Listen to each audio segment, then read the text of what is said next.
एकता का राज चलेगा, हिंदू मुस्लिम साथ चलेगा। मुश्किल इस राह में मुस्कान नहीं छोड़ूंगी, ऊंचाई की चाह में स्वाभिमान नहीं छोड़ूंगी।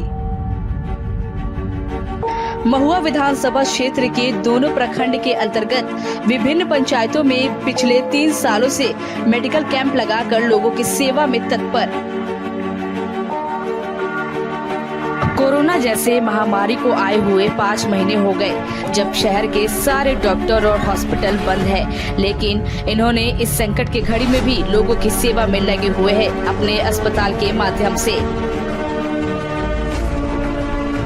पिछले 5 महीनों से कोरोना वायरस जैसे खतरनाक बीमारी से बचने के लिए लोगों के बीच साबुन, मास्क का वितरण और लोगों के बीच घूम घूम कर इस बीमारी के खिलाफ सजग रहने की सलाह दी। महुआ विधानसभा क्षेत्र में मेडिकल कैंप के दौरान फ्री दवा का वितरण। क्यों करे विचार, ठीक तो है नीतीश कुमार। डॉक्टर आसमा परवीन, प्रदेश महासचिव जदयू बिहार, प्रभावी विधायक प्रत्याशी, महुआ विधानसभा 126। संस्थान मिशा क्लिनिक प्राइवेट लिमिटेड, जौहरी बाजार, हाजीपुर, वैशाली। नमस्कार, आप देख रहे हैं HBN न्यूज। थाना खुर्जा नगर क्षेत्र से गुमशुदा अधिवक्ता धर्मेंद्र चौधरी के हत्याकांड का खुलासा करने के संबंध में वरिष्ठ पुलिस अधीक्षक बुलंदशहर संतोष कुमार सिंह ने क्या कहा, सुनिए। धर्मेंद्र चौधरी केस का शक मिला है, किन किन बिंदुओं पर जांच हुई और अभी क्या सामने आया है? देखिए, दिनांक 25 जुलाई की रात को लगभग 11 बजे के आसपास इस थाने पर एक वकील साहब जिनका नाम धर्मेंद्र चौधरी था, जो प्रॉपर्टी का काम करते थे, उनके गायब होने के संबंध में उनके परिवारीजनों के द्वारा थाने पर सूचना दी गई। लगातार तत्समय से ही हमारी पूरी पुलिस उनके परिवार के साथ और गांव वालों के साथ अनवरत उनकी तलाश में लगी रही। अगले दिन सुबह रात में 11 के आसपास सूचना मिली, लगातार रात भर सर्च ऑपरेशन चलता रहा। सुबह 6 बजे के आसपास उनकी मोटरसाइकिल यहाँ से लगभग 6 किलोमीटर दूर गाँव में मिली, सड़क के किनारे गड्ढे में पड़ी हुई मिली। और फिर हम लोगों ने जब उनके मोबाइल की लोकेशन ट्रेस की तो उनका मोबाइल भी उसी इलाके में रात में 8:52 पर बंद हुआ पाया गया। तो लोगों को आशंका कई तरह की थी। परिवार के लोग भी किसी पर शक नहीं जाहिर कर पा रहे थे, क्योंकि उस व्यक्ति का किसी के साथ कोई विवाद किसी प्रकार का नहीं था। और हम लोगों ने इस संबंध में 1 दर्जन से अधिक टीमें गठित की। सर्विलांस की अलग अलग 3 टीमें बनाई गई। यशोजी की टीमों को 3 भागों में बांटा गया। कई संभावित राज्यों में टीमें भेजी गई जहां पे एक आशंका थी दिमाग में कि वो स्वतः जा सकते हैं। दूसरी ओर हमारा क्रिमिनल एंगल पे प्रयास था।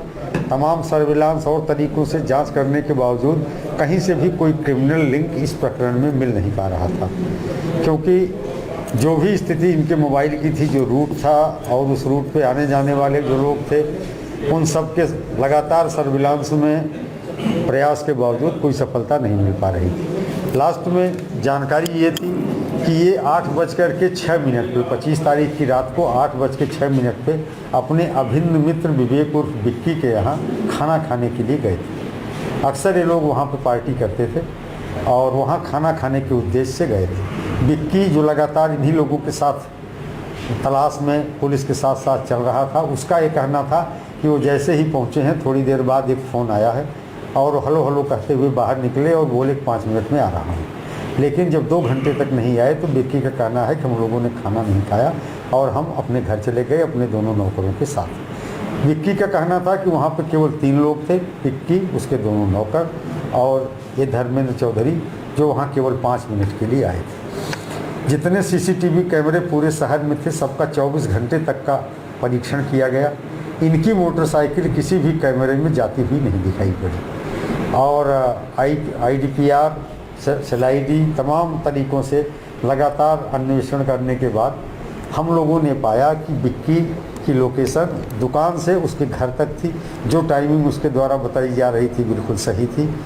और इनका भी लोकेशन जिस रास्ते से यहाँ से 6 किलोमीटर दूर जहाँ मोटरसाइकिल मिली थी जाना बताया जा रहा था, वो भी वेरीफाइड था, लेकिन कहीं CCTV फुटेज नहीं मिल पा रही थी। फाइनली घर वालों को विक्की के ऊपर 27 तारीख की शाम को रात में कुछ शक हुआ, जब इनकी अलमारी से कोई ऐसी डायरी मिली जिसमें लेन देन के लगभग 70-80 लाख रुपए के हिसाब मिले।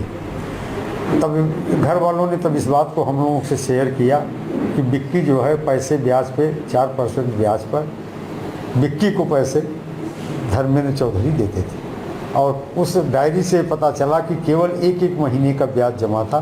ब्याज करीब 10 लाख के आसपास हो गया था। फिर घर वालों को भी शक हुआ विक्की की नीयत पर कि संभव है कि विक्की ने ही पैसों की लालच में कोई अपराध कार्य कराया हो। हम लोग भी विक्की को शक के दायरे में लेकर उसका एनालिसिस किए। उसकी भी टेक्निकल एनालिसिस से किसी भी रूप में नहीं पाया जा रहा था कि उसका इस घटना से कोई संबंध हो सकता था, लेकिन विक्की ही वो व्यक्ति था जिसके दुकान पर इनका जाना प्रमाणित था, क्योंकि जाने के 1 मिनट पहले का एक सीसीटीवी कैमरे का फुटेज था जिसमें धर्मेंद्र चौधरी वहां जाते हुए दिखाई दे रहे थे, लेकिन वापसी के कोई चिन्ह नहीं मिले थे। फिर हम लोगों ने विक्की का लाई डिटेक्टर टेस्ट कराने का निर्णय लिया। दिल्ली की ट्रुथ लैब में उनको भेज करके वो तैयार भी हो गए, भेजा गया, और वहाँ भेजने के बाद वो पलट गए और उन्होंने अपना लाई डिटेक्टर टेस्ट कराने में अपनी अस्वीकृति व्यक्त की, कहा कि मुझे ब्लड प्रेशर है, शुगर है। इसके बाद हम लोगों का संशय बढ़ गया उनके ऊपर, और फिर आज रात में हमने एक सर्च अभियान उनके उस गोदाम का, जहां खाना बना था, जहां खाना खाने के लिए गए थे, किया गया।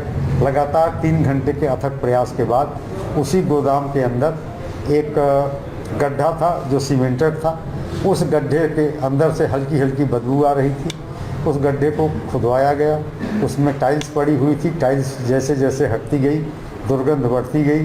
विश्वास हो गया कि यहाँ पे शव है। वीडियोग्राफी कराते हुए फील्ड यूनिट की मदद से शव को वहाँ से निकाला गया, और इस तरह से अभियोग का। सर, अभी कितने लोग इसमें गिरफ्तार किए गए? देखिए, तीनों जो हैं संदिग्ध, दोनों नौकर और विक्की पुलिस की हिरासत में हैं, और अब उनसे पूछताछ करके इसको हम अमली जामा साक्ष्य के रूप में। हत्या जहाँ भी हुई, शक को ठीक चौकी के पीछे ठिकाने लगाया गया था। ऐसे में चौकी और चौकी प्रभारी जहाँ भी पुलिसकर्मी वो तैनात थे, उनकी भूमिका किस तरीके से आप देख रहे हैं? देखिए, उनकी इस प्रकरण में कोई भूमिका नहीं है। अगर किसी का घर थाने के पीछे है और घर के अंदर कोई क्राइम करता है तो थाना इन्वॉल्व नहीं माना जा सकता है। ठीक वही स्थिति है, क्योंकि ऐसा नहीं था, इनकी उस व्यक्ति के साथ कोई रंजिश नहीं थी, बल्कि घनिष्ठ घरेलू संबंध थे, और इन्होंने 70 लाख से अधिक रुपए उसके साथ लगा रखे थे। उसके यहाँ भोजन करने गए थे। अभी तो कहीं न कहीं घर किसी न किसी का होता ही है, तो इसलिए उस चीज़ का इससे कोई संबंध नहीं। नमस्कार, आप देख रहे हैं HBN न्यूज। बिहार के शिवहर जिला के वर्तमान विधायक मोहम्मद सफरुद्दीन की ओर से पूरे शिवहर वासियों को रक्षाबंधन और बकरीद की शुभकामनाएं दी गई।